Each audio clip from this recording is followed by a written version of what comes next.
Good work. We used to do that in Girl Scouts. It meant the girls had to be quiet. I was wondering if it was going to work for all of you. It did. Well, Merry Christmas, everyone. We're going to have a really great program today. But I want to thank you for coming to the Third Weekend event. We have some more planned for this coming year. Next month, for the gentlemen, it'll be on revolvers and how they revolved from black powder onto cartridges. It should be very interesting. And we have programs all the way up to May, and then we quit for the summer. So thanks for supporting us and coming. If you haven't been to the museum before, I strongly suggest you wander through afterwards. We have a great gift shop upstairs. I got this adorable little apron upstairs. Maybe you need some last-minute gifts for somebody. Our museum is only artifacts of the pioneers that actually lived in the area. And if you have relatives here, we have personal histories on almost everyone and every picture upstairs. Very interesting. I wanted to introduce Teresa Orton back there. Please stand up, Teresa, so everyone sees what you look like. This is our wonderful director of the museum here, and she's always looking for volunteers.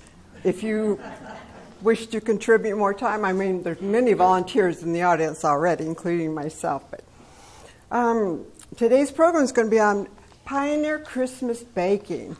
Now, I want you, when she's talking about her recipes, think about what our pioneers did to get those ingredients.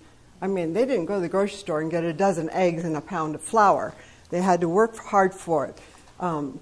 Most things they bartered for. If you had chickens, you traded your eggs for someone who had flour and all the other ingredients. If you needed raisins to make something for Christmas dessert, you had to go get those grapes in the summertime and dry them out and hope the kids didn't eat them all before you could to make your dessert. I have here a mystery item. I have tried Googling. This is pottery inside, tin on the outside. There is a space between here. My theory is it sat on the stove and warmed something. Anybody here have any other good suggestions with this? No? I was hoping somebody would know. Maybe to make sugar or syrup or something that has to be warmed up. Possibly even wax. I don't know. We have someone knows? No. No? I don't know. It's very heavy. Like sourdough. Like sourdough starter. There's an idea.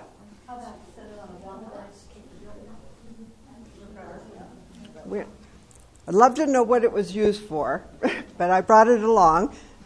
We tried to find all the utensils and implements that they might have been using. From our own museum is the butter churn. If you needed butter for your recipe, someone had to milk the cow, someone had to sit there and churn the butter to get that butter. So, a few more people coming. I'm kind of stalling a little bit. I think we'll still start. Our wonderful speaker is Natalie Familia. She's volunteered for this wonderful program, and she's going to teach us.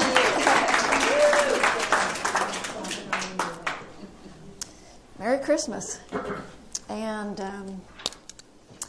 it's nice to be here. I'm going to start by just introducing myself a little bit. My name is Natalie Familia, and I'm a member of the DUP, the Mulberry Camp, and I'm a former University of California master food preserver and a retired educator. I currently work as a service missionary at the Bishop Storehouse, and I collect cookbooks, so I'm probably like a lot of you guys that love to bake and cook.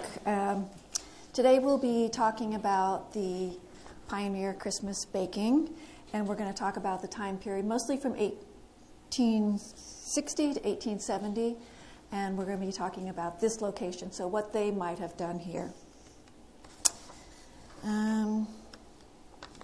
I forgot my clicker. Okay, so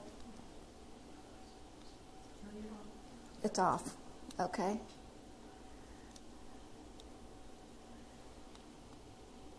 All right, so what we're going to do today is we're going to talk a little bit about the equipment that was used.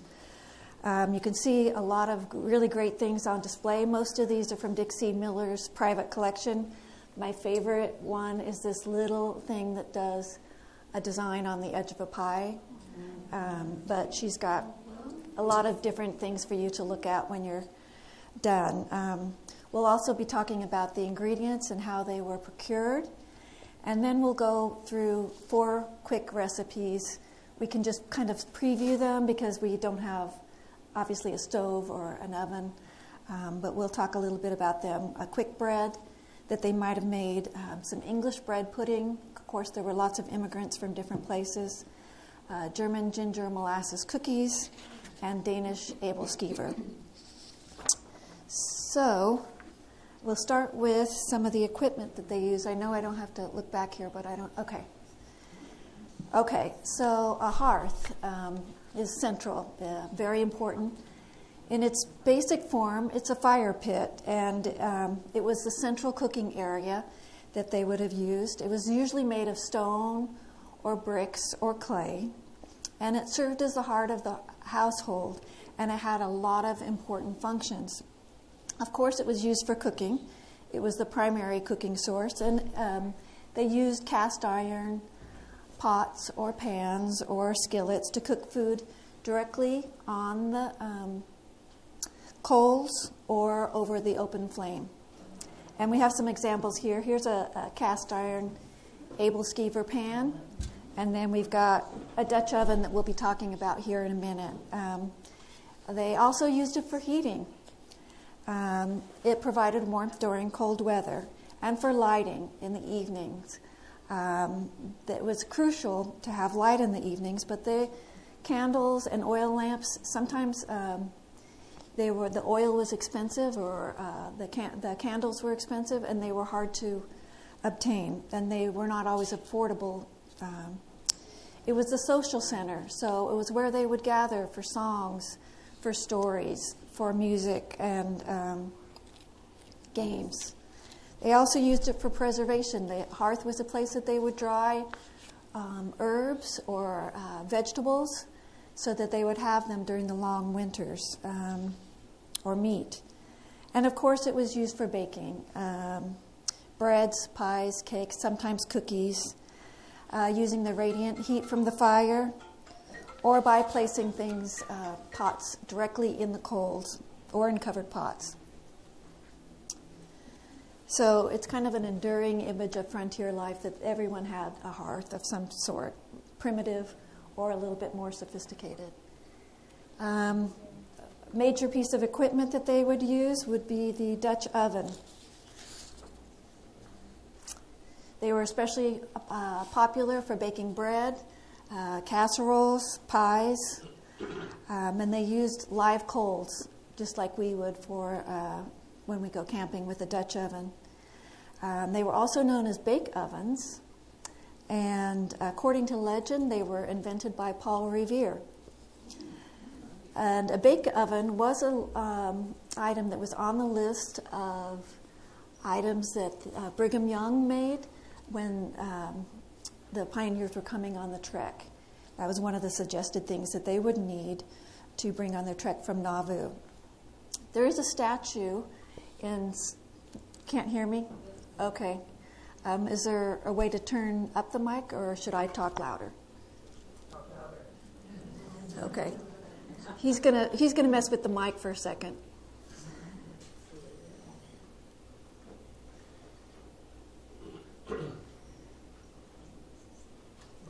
Okay.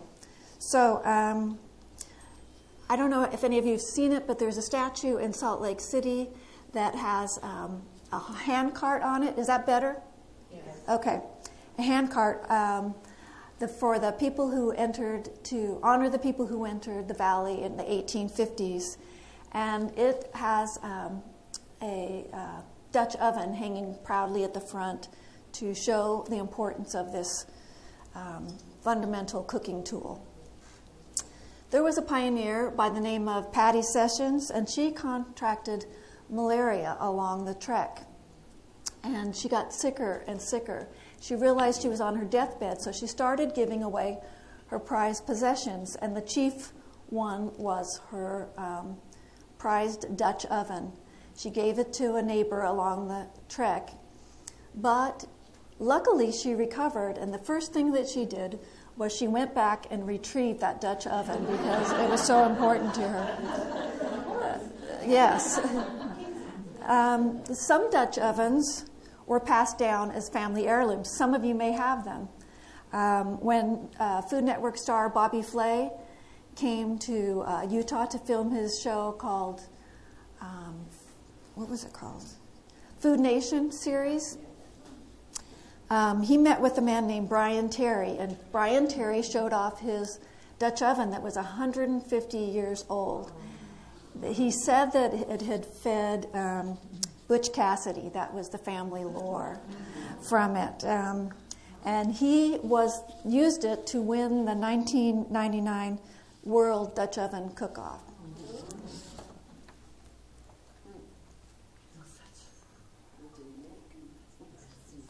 I don't know what he made. I'll have to look that up.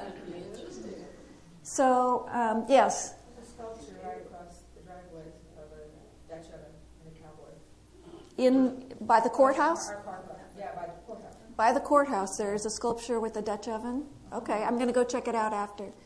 Do we know how the Dutch oven got its name? If Paul Revere developed it? I don't know. Anybody know? Where's Teresa? No? Okay. I'm assuming it was Dutch. Okay, so the cook stove was a little bit more sophisticated. And even though you see in the picture that she's crouching, it did eliminate a lot of the kneeling and stooping and crouching that the women had to do with the Dutch oven, bringing it in and out and checking on it. But it still wasn't very easy to use. Every day, unless it was winter, they'd have to start the stove. And they couldn't just turn it on like we do. In cooler months, they kept the fires going all night long, and that would require a lot of maintenance. They'd have to stoke up the flames with new wood, or sometimes they used animal dung. And in warmer months, they would allow the fire to burn down at night, and then they'd have to restart one in the morning. And sometimes they'd use, like I said, buffalo chips, newspaper, wood, whatever they could get their hands on. Frontier stoves are generally made of cast iron, and one side contained the area for the wood, and the other side usually had an oven, and the top was a stove top. Some of them even had a fountain with hot, cold water faucets, and most had a reservoir. And the reservoir held a few gallons of water at simmering throughout the day in case they needed that for whatever. But they had to learn to regulate the heat in the stove. They didn't have a numbered dial like you and I. They held their hand inside the oven. And basically it was warm, hot, very hot, other way around, hot, hot, warm, hot. And they'd use a flue to regulate the heat. And a lot of their recipes, when they did write them down, had temperatures not like 350. They would just say warm, hot, very hot.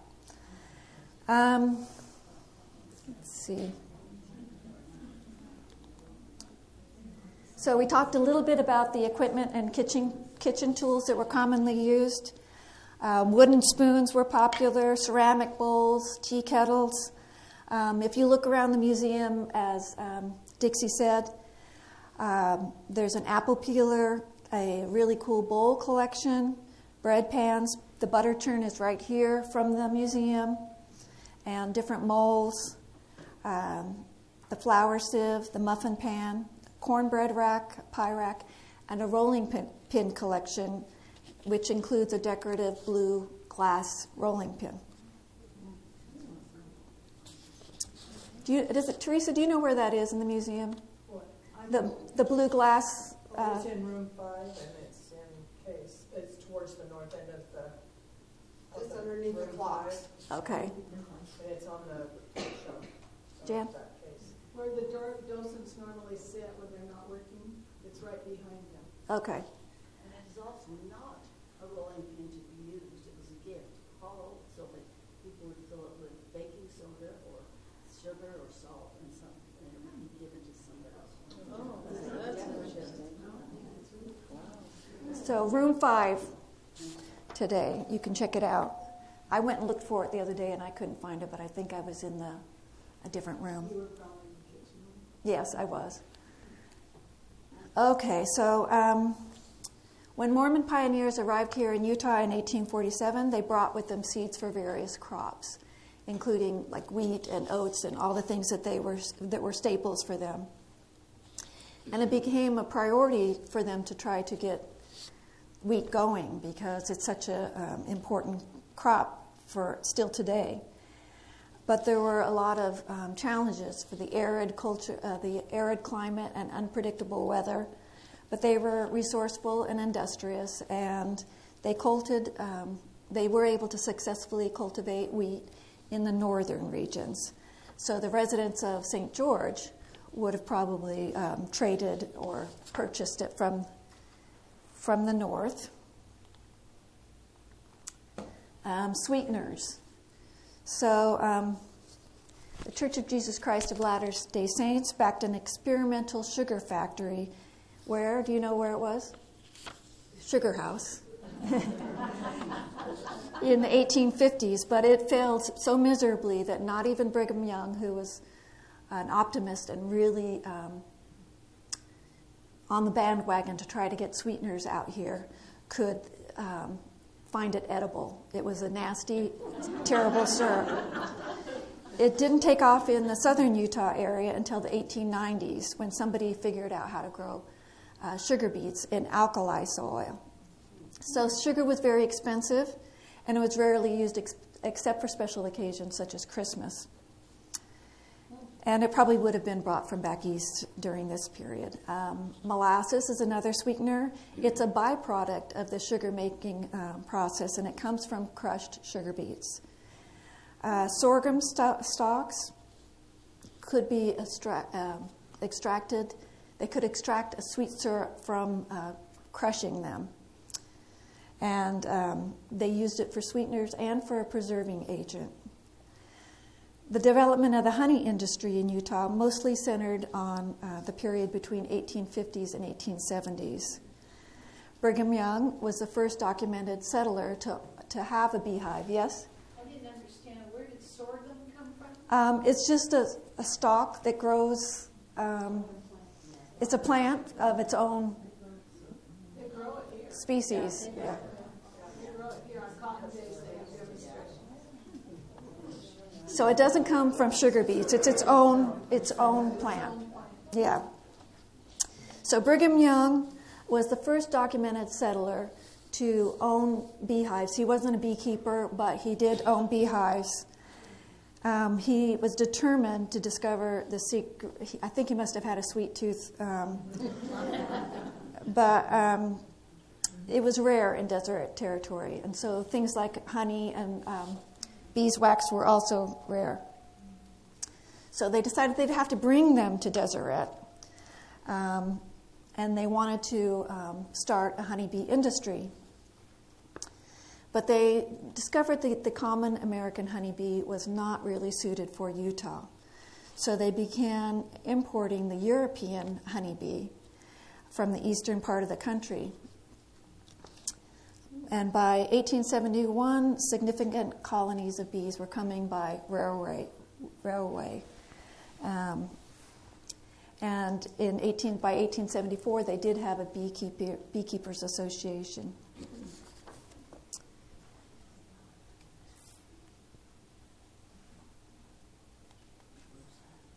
Leavening agents. Let's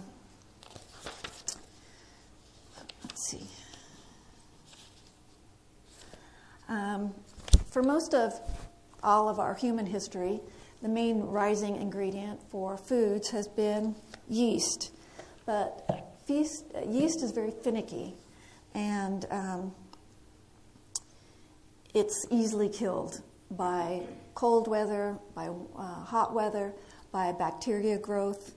But these fungi, they breathe in oxygen, and they release carbon dioxide just like we do. So if you can get them growing, they will produce these carbon dioxide bubbles, which is what we see in like when we're baking bread. But in the 18th century and earlier, people were trying to figure this out, but there was no dry or refrigerated yeast. You had to make the yeast by letting fruit or vegetables or grains ferment. And it was so tricky that a lot of early recipes recommended that you let your manservant be in charge of the yeast. So if you have a manservant, you can do that. The first commercial yeast wasn't released on the market until 1868. So before that, they were using things like beating eggs, air into their eggs to try and get things to rise. And they often used a kitchen staple called pearl ash or potash. It's made with lye and wood ashes. It was difficult to make, and it was caustic and smelly. So they tried to avoid that. Then, I'm not sure I'm pronouncing this right, but saleratus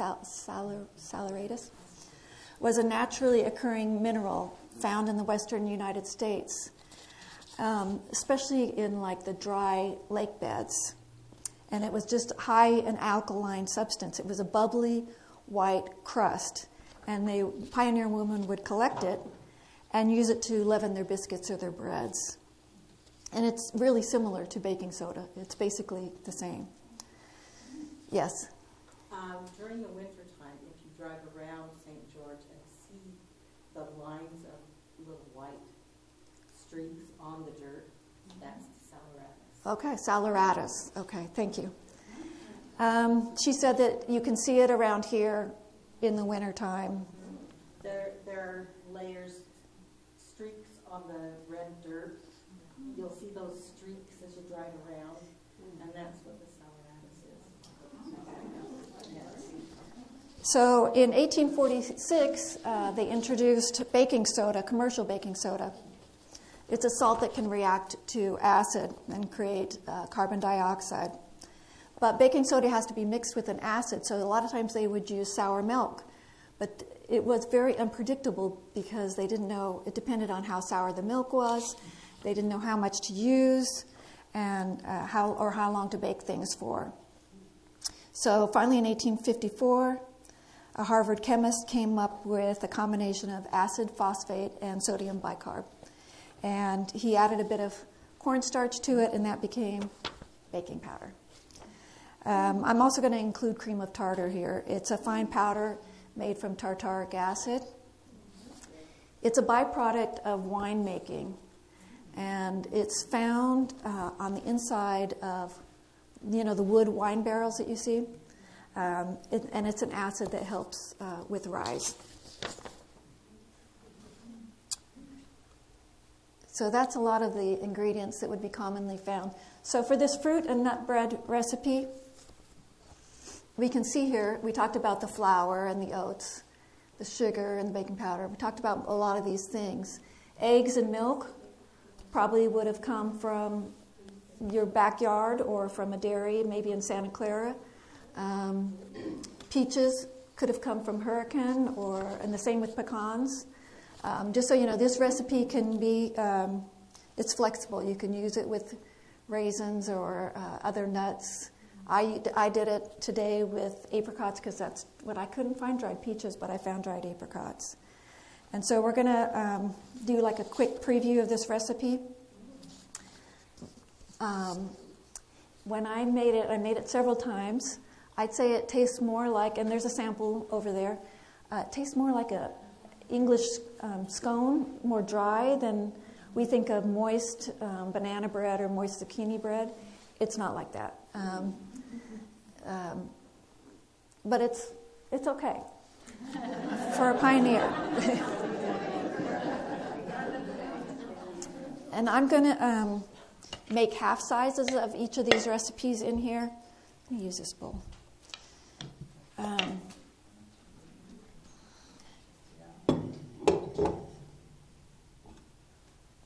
And all we're going to do is make the batters for these because that's what we can do. So if it looks like it's less than called for in this recipe, then it is. It's half as much.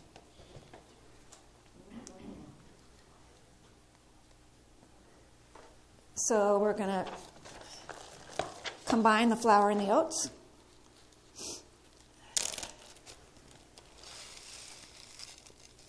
These are Pioneer baggies.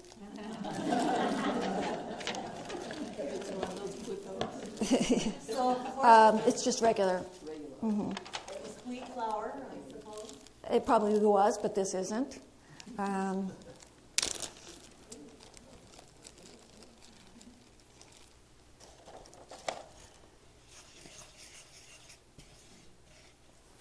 going to combine the flour, oats, and sugar. Okay.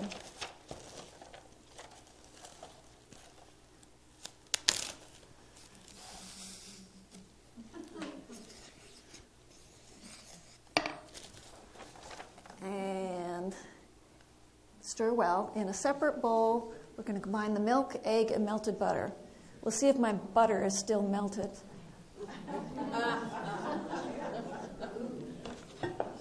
Half a cup of milk, half of an egg. No, I'm sorry, I'm cutting this in half in my mind. And melted butter. So here's the melted butter. Dixie, will you measure half a cup of milk for me?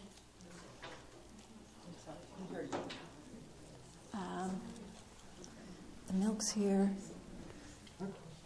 and the measuring cup is here.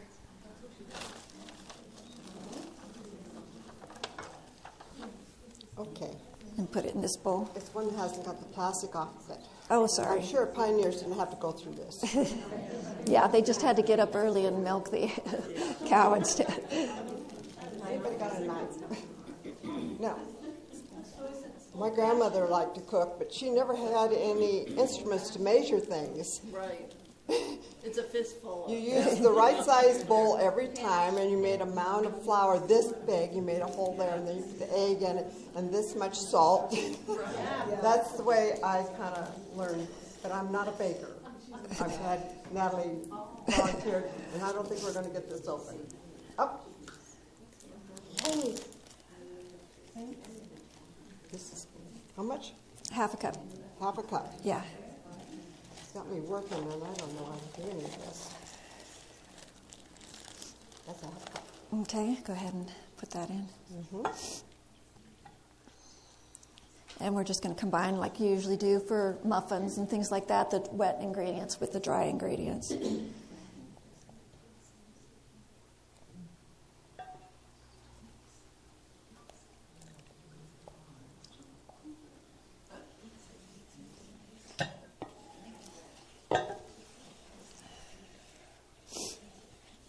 And like I said, I use dried apricots and pecans.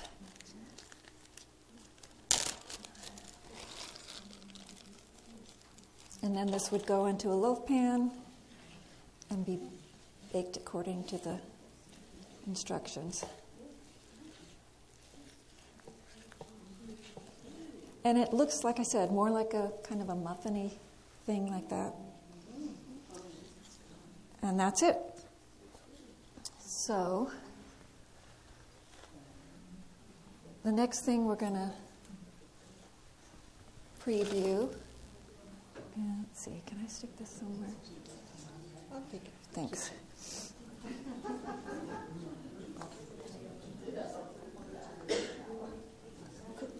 And this is from the Old West Baking Book, which has a lot of Western recipes. So the English bread pudding. Where did I put my notes? There they are.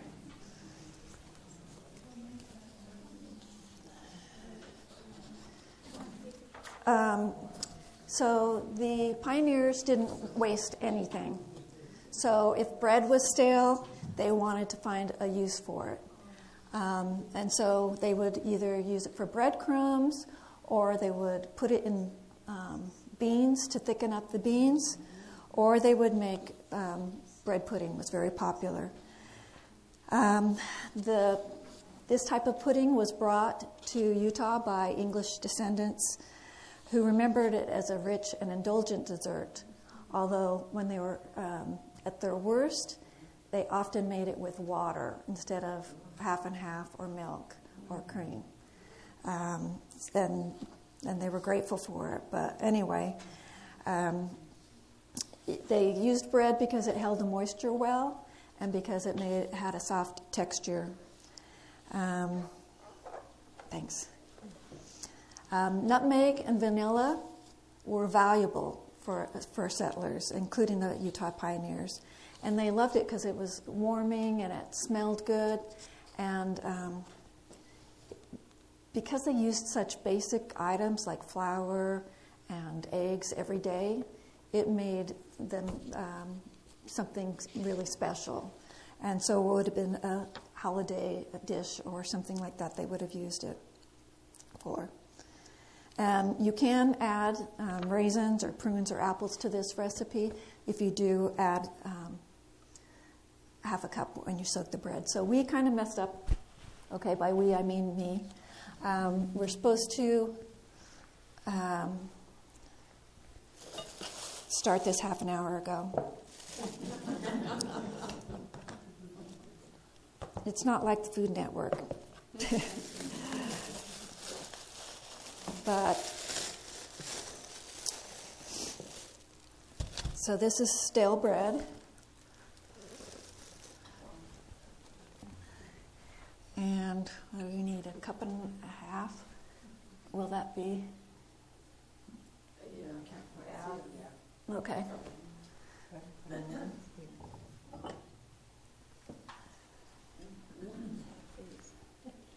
I know.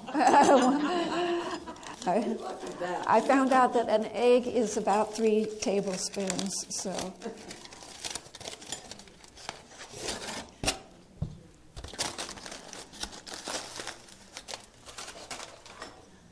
Now, did you make this bread yourself? I did.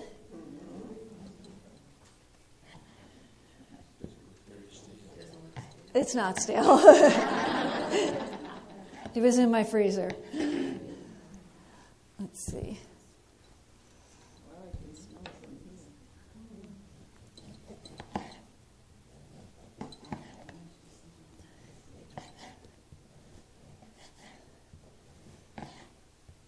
Those you can't see, she sliced it diagonally first, and then she took those slices, turned sideways. Now she's making a square out of it, rather than doing each and every piece.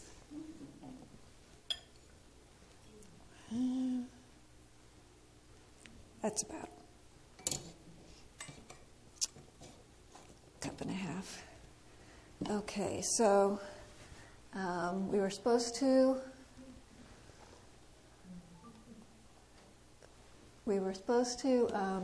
soak it for half an hour in milk, or wait, for a half hour in milk. Okay, milk, not instead of milk, we used half and half. So we're supposed to put the sugar in. Where's my second basket? Right here.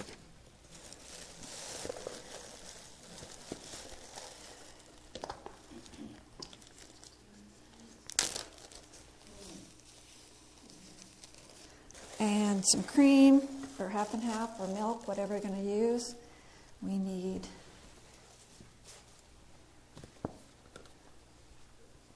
how much?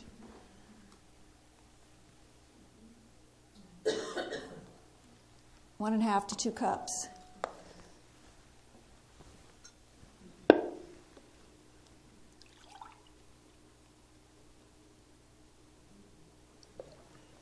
And this soaks for half an hour. Pretend like it's been half an hour. Yeah. Okay. So, after that, we're going to mix eggs, nutmeg, melted butter, and vanilla. And then you'd pour it into a loaf pan. I don't have samples of this because we're not allowed to have people eating in here. So, and this is the kind of thing that you'd have to have like a... Did you grease that pan? Or does the melted butter take care of it? You grease the pan? I did exactly what it said, so I did not... You didn't have nutmeg on the front page either. Yeah, it does. Okay, so I did not grease the pan. If it didn't say to, I didn't. Let's see. So what is it? We need eggs, nutmeg, melted butter, vanilla.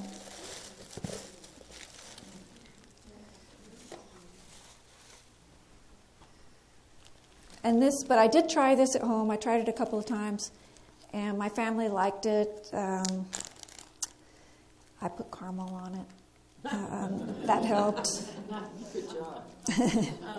Did you use the bread pan, or did you put it in a baking dish? I did it in a bread pan, just to try and do it exactly like they So did. you scooped it out as like a pudding? Yeah. That was the eggs. This is the salt and vanilla and melted butter. But like I said, my family, my kids liked it, and but it could have been the caramel.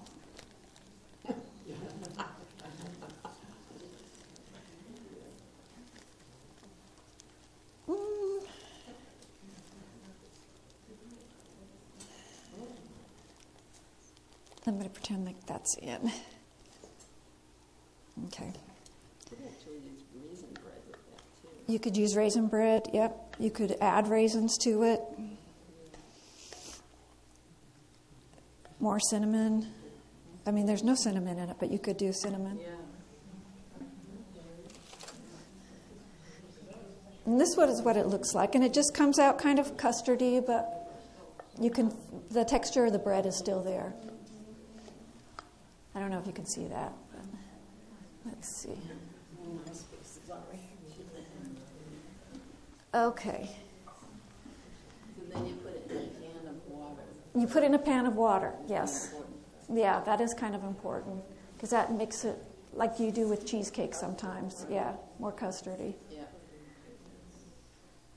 Yeah. German molasses cookies are next.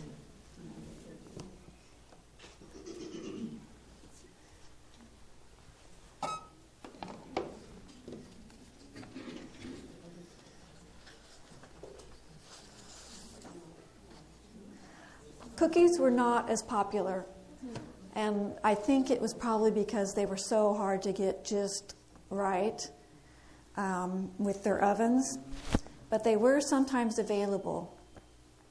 And women would make large batches of them sometimes to keep on hand for visitors. They must have been stale, but they bring them out for special occasions like Christmas or when visitors drop by. They were that, special of a thing. And they used common ingredients of the day mixed with luxury items. So molasses and honey and lard were a little bit easier to get your hands on, but ginger, things like ginger, cloves, cinnamon, nutmeg, those things were special occasion things. And raisins or currants were sometimes added to cookies. No chocolate chips. They didn't have those yet. FYI, brown sugar is just white sugar mixed with molasses added back in. And that was kind of a luxury item too. The lard on here, that means pure animal fat, and shortening is made from vegetable oil, and that's what we'll be using today. So baking grease would work as lard? Bacon grease? I think it would have a really bacony flavor. People put bacon in everything now, so you could try it.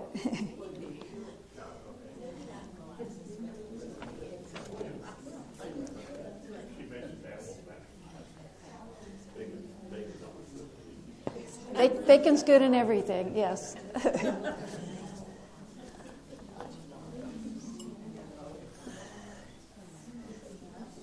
Okay, so for the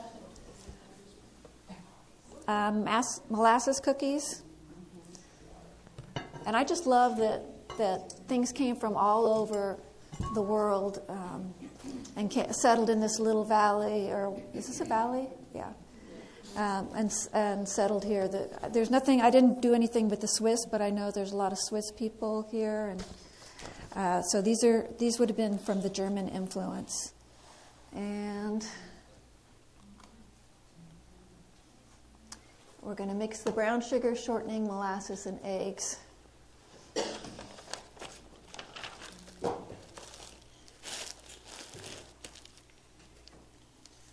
My brown sugar got super dry. Does anybody know a trick that actually works? I've got one of those terracotta things. A slice of bread. Put a hot dog bun in with my terracotta thing, closed it up and didn't look at it because I forgot about it, and it was perfect. Okay, well, I've got to do that. A pound bag that was like a brick. It was I put it in a bowl with a wet towel over it, Yeah? and in about an hour it was all soft. Okay, so put something moist. They said keep it in the freezer was one suggestion. She put a wet towel over it, and she put a hot dog bun in there with it. Yes? I put it in the microwave. Put it in the microwave. Okay. Yeah, but you have to use it immediately. Okay. If you leave, yeah. Brown sugar shortening. This shortening does not want to come out of the bag, I bet.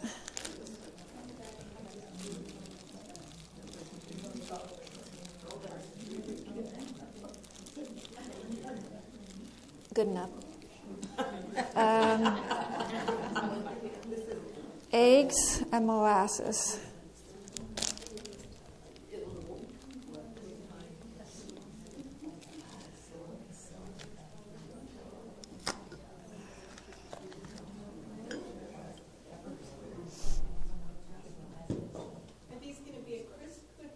No, there's a sample of those over there too, and if you do them right, they're good, and they're.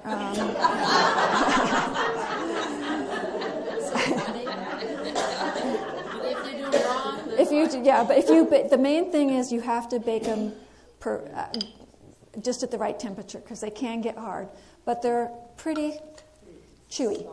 Oh, chewy. Yeah.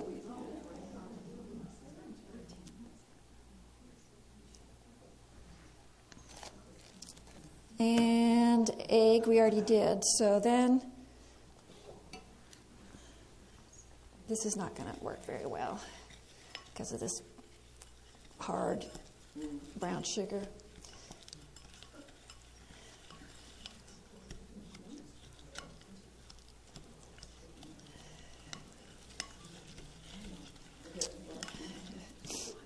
But then, let's see, we're going to add flour. And then I started running out of baggies, so I had to bag a bunch of things together. So this is flour. But this one is baking soda, cinnamon, ginger, cloves, and salt. And these cookies, I mean, they wouldn't have done that. They wouldn't have rolled them in sugar because I think sugar was probably too scarce to do that. But they are good when you roll them in sugar.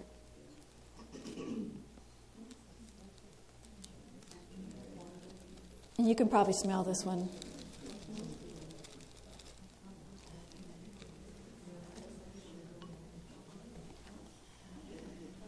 Oops. I'm not going to show you this because it does not look right.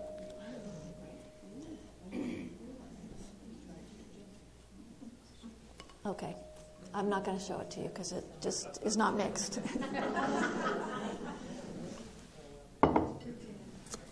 And let's see, lastly, we are going to do... Is that me every time I turn? Okay.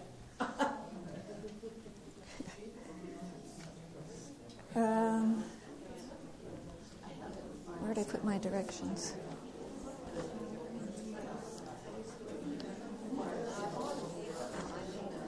Okay. Danish Abelskever. How many of you have seen these or made them or eaten them? Okay. So this is what this pan is for.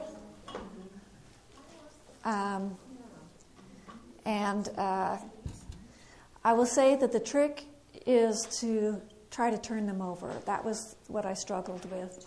I used a fork or tongs to try to flip them. It worked pretty well, but I think it takes a lot of practice. I'm not Danish. A turkey skewer works really well for turning them over. Okay, she says a turkey skewer, a toothpick, a chopstick. Okay. All right. So they have a rich history and cultural significance. I've heard that the name comes from the Danish word apple slices. Okay, somebody nodded. They were usually made at the Christmas season, and they take practice. That's all I can say. And this recipe I used, it's a pioneer recipe, so I don't know if I can blame myself, but they didn't really. Mine look like flying saucers, and theirs were round and balls. And when you try one, there's a sample over there. They just taste like a cold pancake because they're better served hot for one thing, and you want to put butter and jam, which I couldn't bring in today. And they didn't have powdered sugar back then, but that's something you could also do with them. Wait, do you grease the pan? Yes, I did. I did grease the pan. They didn't stick. They just weren't beautiful either. So use really basic ingredients. And this is from a personal recipe book of Mette Hansen Petersen.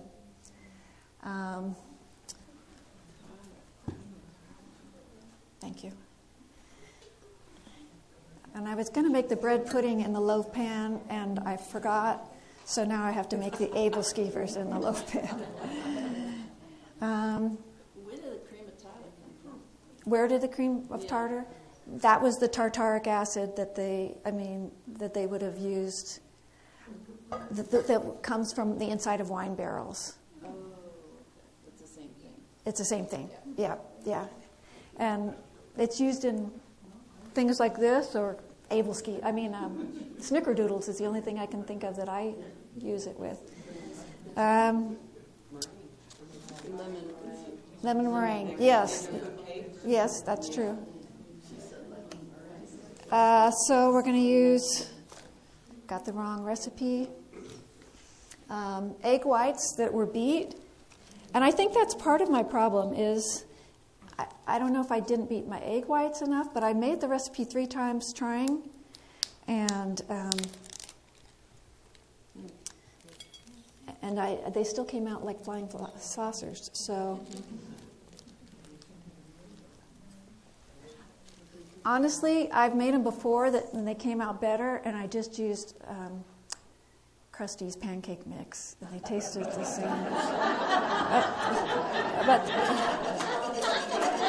the pioneers didn't have that option. So. You took a shortcut. Yeah, I did. We're going to beat that with the cream of tartar. Anybody makes these regularly? And do you beat the egg whites separately? Yes. And how long do you beat them? They're stiff beat. Okay. Well, I'm not going to be able to do that. I did do that at home with the ones that I tried to make for the samples, but I'm not going to be able to do that now because they're just not.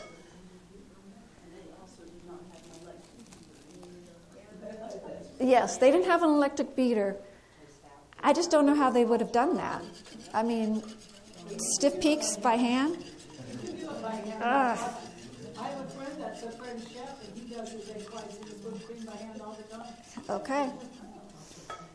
Is that the guy from the French bakery? Jan? Is that the guy from the French bakery? Oh, okay. Let's see. So egg whites and cream of tartar. Then we're going to beat the yolks until they're lemony. We're going to pretend like we did that. And then we're going to add sugar, milk, and dry ingredients. Wait. Now I need another bowl. Okay. So we're going to beat the yolks until they're lemon colored. They are. And we're going to add sugar.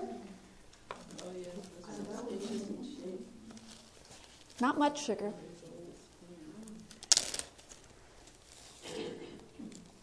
Yeah, I didn't think I could use that one.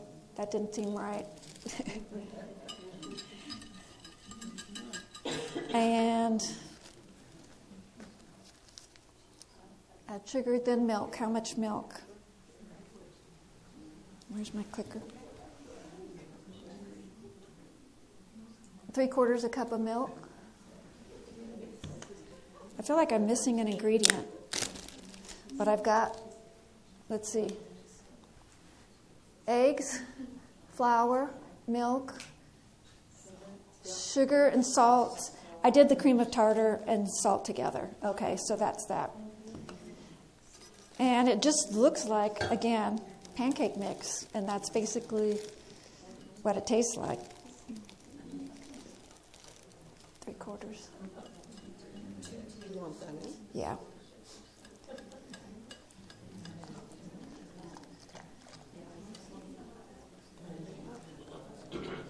There's nothing to see here. It just looks like pancake batter. Yeah. Okay? Oops, that's all right. Well, I'm not going to really make it. I have the recipe, so that's why. Okay, so anyway, anybody have any quick questions? We have a couple minutes. Do you grease the apple skewer? I did, yeah. There's no apples in it usually. I mean, sometimes people put them in there, but I guess they thought they looked like apple slices. I don't see it. Or applesauce, yeah. Sugar. Yeah. Mm-hmm. Any other questions? All right, Merry Christmas. We're done. This is That's another pie crust. This is Dixie's pie crimper. Yeah. Did you run it along? She has samples by the back door there. Please feel free to take one home so you can taste all these recipes. I think so. We should have printed them off, too.